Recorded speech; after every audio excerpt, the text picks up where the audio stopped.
Bismillahirrahmanirrahim. Assalamualaikum warahmatullahi wabarakatuh. Waalaikumsalam warahmatullahi wabarakatuh. Pemirsa MTA dimanapun Anda berada, senang sekali saya Nasir Ahmad dapat menjumpai Anda di sebuah program di mana kita akan mengulas kembali khutbah Jumat Hazrat Khalifatul Masih Al-Khamis Aidallahu Ta'ala binasril aziz. Di mana lagi kalau bukan di seruan khalifah. Nah pemirsa MTA, pada kesempatan kali ini kita akan membahas berkenaan dengan khutbah Jumat Hazrat Khalifatul Masih pada tanggal 2 Maret 2018 di Baitul Futuh, Morden, London. Berkenaan dengan keistimewaan sifat, akhlak, dan perilaku. Nah pemirsa, pada kesempatan kali ini bersama kita seorang narasumber, Bapak Maulana Basuki Ahmad. Nah langsung saja pemirsa, kita sapa beliau. Assalamualaikum Bapak. Waalaikumsalam warahmatullahi wabarakatuh. Bagaimana kabar Bapak pada kesempatan kali ini? Sehat, alhamdulillah. Nah Bapak, pada episode kali ini kita akan membahas berkenaan dengan khutbah Jumat Hazrat Khalifatul Masih Al-Khamis Sayyidina Amirul Mukminin pada tanggal 2 Maret 2018 di Baitul Futuh, Morden, London berkenaan dengan keistimewaan sifat, akhlak, dan perilaku. Nah bagaimana menurut Bapak berkenaan dengan khutbah ini? Baik, jadi memang dalam khutbah ini Hadrat Aqdas Amirul Mukminin Khalifatul Masih Al-Khamis Ayyadahullahu Ta'ala binasril aziz menguraikan suatu hal yang sangat basic, sangat fundamental di dalam kehidupan sesama masyarakat, dalam masyarakat, kemudian hubungan antara individu dengan individu yang lain dalam kehidupan rumah tangga, dalam kehidupan berbangsa, dan bagaimana juga hubungan dengan Sang Halik. Jadi mengulas suatu hal yang sangat mendasar yang setiap hari selalu dilihat dalam kondisi masyarakat kita, apalagi kita lihat bahwa situasi akhir-akhir ini mengalami degradasi moralitas. Benar sekali Pak. Sehingga ini sangat memberikan pencerahan bagi siapapun yang membaca dan mengikuti khutbah ini. Kita lihat secara spesifik juga kalau bicara mengenai akhlak di dalam agama Islam, bahwa junjungan kita yang mulia Nabi besar Muhammad Rasulullah SAW, beliau juga diutus adalah untuk innama bu'itsu liutamima makarimal akhlak, bahwa aku diutus adalah untuk mengajarkan kembali, untuk menghidupkan kembali akhlak yang mulia. Jadi persoalan-persoalan yang dihadapi oleh masyarakat saat ini adalah bagaimana kita kehilangan moralitas itu. Jadi berbicara moralitas menjadi hal yang mahal, barang yang mahal, yang jarang dijumpai, yang sulit dijumpai, dan ketika diajarkan menjadi barang yang asing juga. Karena itulah kita berharap khutbah ini banyak kita pelajari, kita renungkan, dan kita teladankan apa-apa yang dicontohkan, dinasihatkan oleh beliau di dalam khutbah ini. Baik. Nah, berkenaan dengan khutbah ini sangat spesifik sekali dengan akhlak. Nah, untuk pembentukan akhlak kita ketahui bersama ya Pak, itu pasti tentunya dari keluarga. Nah, bagaimana peran keluarga hendaknya dalam pembentukan akhlak ini yang ditanamkan kepada anak-anak gitu Pak?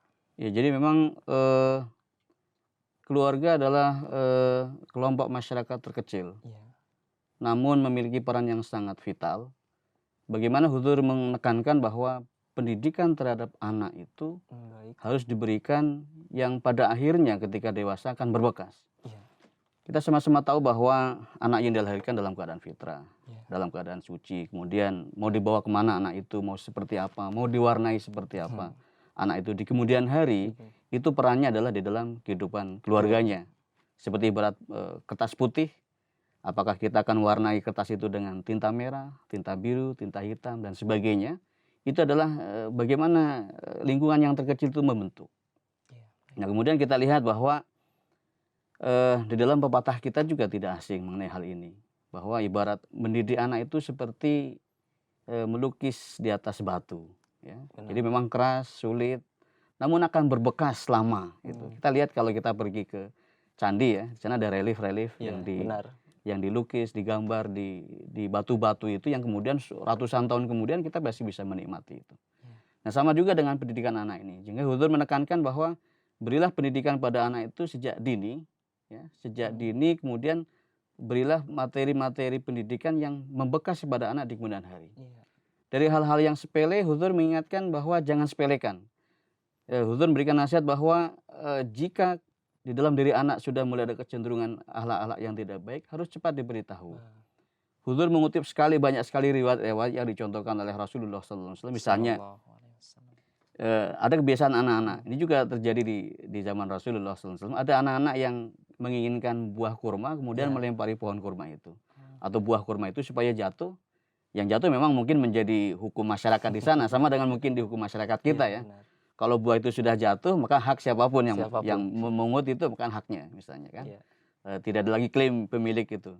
Nah, Rasulullah melihat contoh semacam itu, beliau mengingatkan, nak, kamu nggak usah dilempar-lempar itu buah kurma. Tunggu saja mana yang jatuh, yang ke tanah, yang itu yang kamu boleh makan. Walaupun sebenarnya itu dibenarkan. Namun Rasulullah memberikan pengajaran yang luar biasa bahwa kalau kamu mengalami kesulitan semacam itu, kenapa kamu tidak berdoa pada Allah Ta'ala? Kamu memohon pada Allah Ta'ala, sehingga kamu tidak perlu memakan rezeki yang sudah menempel di tanah itu. Dicontoh. Kemudian bagaimana Rasulullah mengajarkan akhlak mengenai masalah kejujuran. Suatu kali Rasulullah itu berkunjung ke rumah seorang sahabat, kemudian anaknya meminta sesuatu. Mungkin karena si tuan rumah itu tidak nyaman, ada tamu Rasulullah, kemudian anak itu minta. Mungkin tujuannya untuk mendiamkan anak itu. Nah, nanti ibu akan kasih ini. Ketika si ibu itu menjanjikan, maka Rasulullah tanya kepada si ibu itu, ibu, wahai ibu, apakah ibu memang akan benar-benar memberikan itu? Kalau tidak, ibu tidak boleh melakukan semacam itu. Karena kadang-kadang begini, ya, orang tua ini mendidik anak untuk diam supaya dia tidak merengek-rengek lagi. Oh, nanti dijanjikan begini. Atau kalau bikin rewel, nakal, nanti kamu ada polisi. Nanti kamu ada datang ini, datang itu. Ini kadang-kadang kelihatannya sepele. Namun Rasulullah memberikan nasihat bahwa jangan ditanamkan sejak kecil itu kebohongan.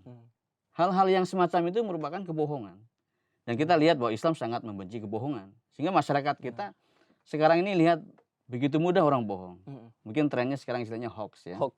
Mudah sekali orang, apalagi media sosial ya, menyampaikan berita-berita yang tidak baik, tidak benar, kemudian diviralkan. Itu kan suatu kebohongan yang kemudian sudah meluas, kemudian dianggap benar. Padahal itu menjadi fitnah.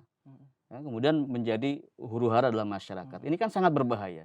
Nah, bagaimana akhlak yang diajarkan oleh Rasulullah SAW bahwa sejak kecil pun anak-anak harus diajarkan bagaimana menghindari kebohongan. Orang tua pun harus memberikan contoh. Nah, yang paling penting memang di dalam keluarga itu adalah keteladanan. Bagaimanapun anak itu punya kemampuan untuk merekam. Sama dengan tadi ya, bahwa nasihat Rasulullah itu misalnya mengenai masalah sholat, masalah dari umur 7 tahun mulai diajarkan, kemudian masalah 10 tahun itu kan ada tahapan-tahapan. Bagaimana pendidikan yang diberikan oleh Rasulullah, akhlak yang dicontohkan, cara mendidik, menanamkan akhlak di dalam diri anak itu memang dibangun sejak kecil. Nah, ini yang harus menjadi contoh bagi kita, teladan bagi kita, bahwa jangan membiarkan anak dari hal yang sepele. Misalnya juga dalam adab makan, karena Islam ini luar biasa. Dari bangun tidur sampai tidur lagi ada adabnya, ada akhlaknya di sana. Bagaimana akhlak tidur, akhlak makan. Contoh di dalam khutbah ini, Huzur Sallallahu Alaihi Wasallam berikan petunjuk. Waktu itu ada mungkin anak yang ketika makan, ya ini misalnya etika dalam makan bersama ya. Di dalam hadis Rasulullah menasihatkan makanlah dengan tangan kanan, bacalah basmalah sebelum makan. Kemudian makanlah dengan tangan kamu dan ambillah yang terdekat dari kamu. Nah, ini kan hal yang sepele juga. Ya.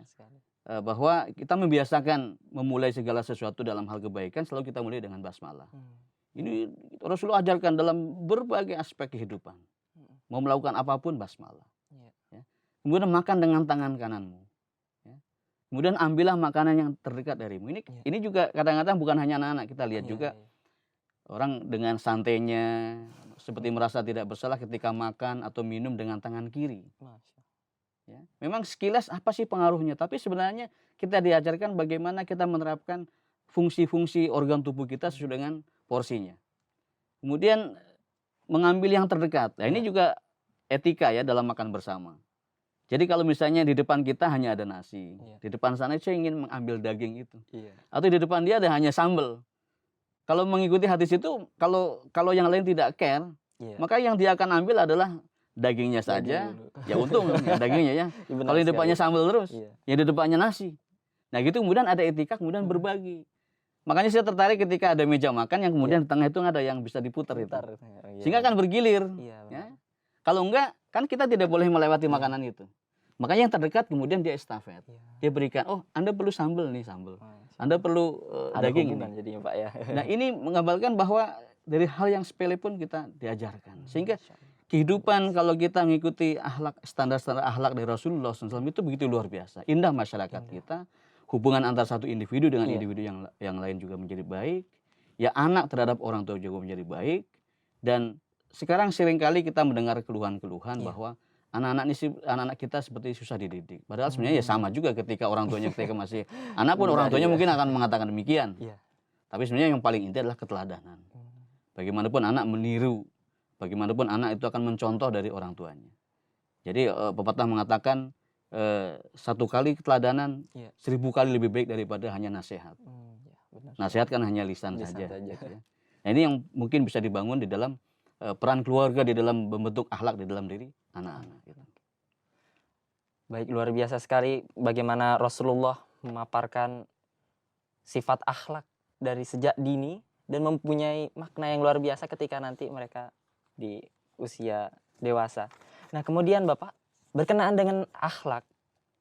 Akhlak sebagaimana kita ketahui itu mempunyai banyak jenis. Nah, dalam khutbah ini terdapat 2 jenis kondisi akhlak. Nah, maksudnya seperti apa itu Bapak? Huzur di sini menjelaskan ada 2 aspek sebenarnya. Iya. Ya. Bagaimana kita melihat akhlak yang sejati. Karena sekarang ini kan akhlak itu bisa 2 juga. Iya. Ada akhlak fadilah, juga ada akhlak yang sebaliknya yang tidak baik kan. Iya. Akhlak kan perilaku mananya kan. Nah kita lihat akhlak sejati itu adalah akhlak yang diperlihatkan oleh Rasulullah SAW. Kita lihat dalam Al-Quran dikatakan laqad kana lakum fi Rasulillahi uswatun hasanah. Bahwa di dalam diri Rasulullah ada suri teladan yang terbaik. Iya. Nah kita lihat bagaimana Hadrat Khalifatul Masih Al-Khamis ayyadahullahu ta'ala bin Azil Aziz dengan mengutip penjelasan-penjelasan dari Hadrat Aqdas Masih Maud alaihissalam, bagaimana akhlak yang sejati itu nampak. Bahwa akhlak itu akan nampak dalam 2 kondisi. Yang pertama adalah dalam kondisi senang, nyaman, ya, penuh dengan kegembiraan. Satu sisi bagaimana dalam keadaan akhlak itu muncul dalam keadaan susah, dalam keadaan tertindas, dalam keadaan teraniaya. Jadi bagaimana Allah Ta'ala telah mendesain sedemikian rupa bahwa Rasulullah SAW yang diamanati untuk innama bu'itsu liutammima makarimal akhlak, ya, yang tadi di awal saya kutip. Kemudian bagaimana beliau telah disematkan menjadi wujud yang menjadi uswah hasanah, maka periode kehidupan Rasulullah itu dibagi menjadi 2. Ya. Yang pertama periode Mekah, kita tahu. Selama berapa tahun? 13 tahun. Penuh dengan penderitaan, penuh dengan penganiayaan, penuh dengan penindasan. Bagaimana akhlak Rasulullah itu nampak ketika masa penderitaan dan penganiayaan itu? Belum melihatkan akhlak sabar. Kesabaran yang luar biasa sekali, memiliki hubungan yang kuat dengan Allah Ta'ala. Kemudian di dalam penindasan pun beliau tidak meninggalkan untuk berbuat ihsan juga kepada orang yang menganiaya beliau. Ini suatu gambaran yang luar biasa. Beliau tidak, bahkan di dalam penindasan itu kan 13 tahun beliau belum diizinkan untuk hijrah. Beliau belum diizinkan untuk mengangkat senjata. Ya, dalam kondisi seperti itu, akhlak yang tampil adalah akhlak yang penuh dengan kesabaran. Akhlak bagaimana beliau memiliki hubungan yang kuat dengan Allah Ta'ala dalam doa-doa beliau. Dan kemudian ketika 10 tahun periode Madinah, beliau diberikan keadaan di mana beliau meraih kemenangan. Ya, ketika beliau kembali ke Mekah, ya, dengan 10.000 orang suci dalam nubuatan-nubuatan, sahabat menaklukkan Mekah, beliau meraih kegemilangan. Beliau tetap memperlihatkan akhlak yang terpuji. Bagaimana akhlak beliau? Beliau memperlihatkan sikap pemaaf. Ya. Bagaimana ketika beliau terusir dari Mekah, beliau dengan mencucurkan air mata, berkali-kali beliau menoleh ke arah Mekah. Beliau mencintai sekali kota Mekah itu, namun karena penduduknya yang tidak menginginkan keberadaan beliau, maka ketika beliau kembali dengan 10.000, terhadap orang-orang yang menganiaya, terhadap orang-orang yang mengusir beliau, Benar. beliau perlihatkan akhlak yang sejati. Beliau mengatakan Subhanallah. siapa yang berlindung di bawah panji yang dipegang oleh Hadrat Bilal selamat, Iya. yang dipegang oleh Hadrat Umar, Hadrat Abu Bakar, Hadrat Utsman selamat. La tathriba alaikumul yaum, tidak ada tuntutan atas kalian pada hari ini. Dan ini bagaimana kasih sayang beliau perlihatkan. Ya. Jadi kalau ada yang mengklaim bahwa agamanya mengajarkan ajaran kasih yang luar biasa, sampai mengatakan bahwa dalam prinsipnya katanya ditampar pipi yang kanan, berikan pipi yang kiri. Tapi sebenarnya yang memperlihatkan akhlak kasih yang luar biasa adalah Rasulullah SAW. Karena beliau diberikan kesempatan sebenarnya untuk membalas. Iya. Namun beliau tidak lakukan. Beliau mengatakan la tathriba alaikumul yaum. Hari ini tidak ada tuntutan atas kalian. Dan ini tidak pernah dijumpai mungkin. Hanya beliau yang telah memperlihatkan itu. Nah, kemudian aspek yang lain bahwa akhlak ada yang pura-puraan. Ada yang definisi akhlak. Ya. Kelihatannya bermuka manis, kemudian mudah memuji. Ya. Itu sepintas dikatakan akhlak. Namun Hadrat Masih Maud mengingatkan bahwa bukan itu yang dimaksud. Bahwa yang dikatakan akhlak itu kan suatu perbuatan yang dilakukan dengan penuh pertimbangan akal. Sesuai dengan keadaan tempat dan waktu. Baru dikatakan akhlak. Ya, akhlak yang baik itu adalah yang memang dengan menggunakan pertimbangan akal. Bukan serta-merta kemudian kita melihat orang yang murah senyum, kemudian memaafkan dengan mudah, itu tidak semestinya akhlak. Karena ketika saat itu diperlukan memberikan pemberian hukuman ini adalah akhlak. Ketika harus marah, amarah yang seperti itu adalah akhlak. Tapi sebaliknya ketika saat itu yang tepat adalah pemberian maaf, disitulah akhlak. Ya, makanya kita lihat binatang-binatang berkaki empat yang makan rumput, yang lemah lembut itu kita tidak pernah katakan kerbau, kambing, sapi itu berakhlak. Sebaliknya harimau, serigala yang buas itu kita juga tidak pernah mengatakan binatang itu tidak berakhlak, karena tidak menggunakan akal. Nah ini yang kemudian harus dipahami bagaimana akhlak yang sejati itu. Tapi sekali lagi akhlak sejati yang paling utama yang menjadi teladan bagi kita adalah akhlak sejati yang diperlihatkan oleh Rasulullah SAW. Dalam kondisi apapun beliau tetap memperlihatkan akhlak yang sejati. Gitu. Luar biasa sekali kalau kita membahas berkenaan dengan Rasulullah SAW ini, sangat menggugah keimanan sekali. Yang terharu akhlak beliau yang sangat luar biasa ini. Kadang bisa membuat kita menangis karena sifat beliau ini. Dan akhlak beliau yang satu ini pun kita juga anut dalam jemaat kita, di mana kita tuh menyelogankan love for all, hatred for none ini sendiri, Bapak. Nah, Bapak, kalau kita berbicara tentang akhlak pula, akhlak ini pasti menjurusnya kalau kebaikan, ada kebaikan yang hakiki. Nah, dalam khutbah ini, Pak, ada yang beliau menyebutkan bahwa yang dimaksudkan kebaikan yang hakiki itu yang seperti apa, Pak? Rasul menjelaskan di sini misalnya. Sebagian orang bertanya apakah kebaikan itu? Mereka menyangka yang dimaksud dengan kebaikan ialah terbatas pada sholat dan ibadah saja. Atau dengan melakukan perbuatan akhlak secara umum. Saat itu dalam anggapan mereka berarti telah berbuat kebaikan besar. Jadi kadang orang membatasi. Memang ada konteks ibadah, ada ubudiyah di dalam kita beragama, ya.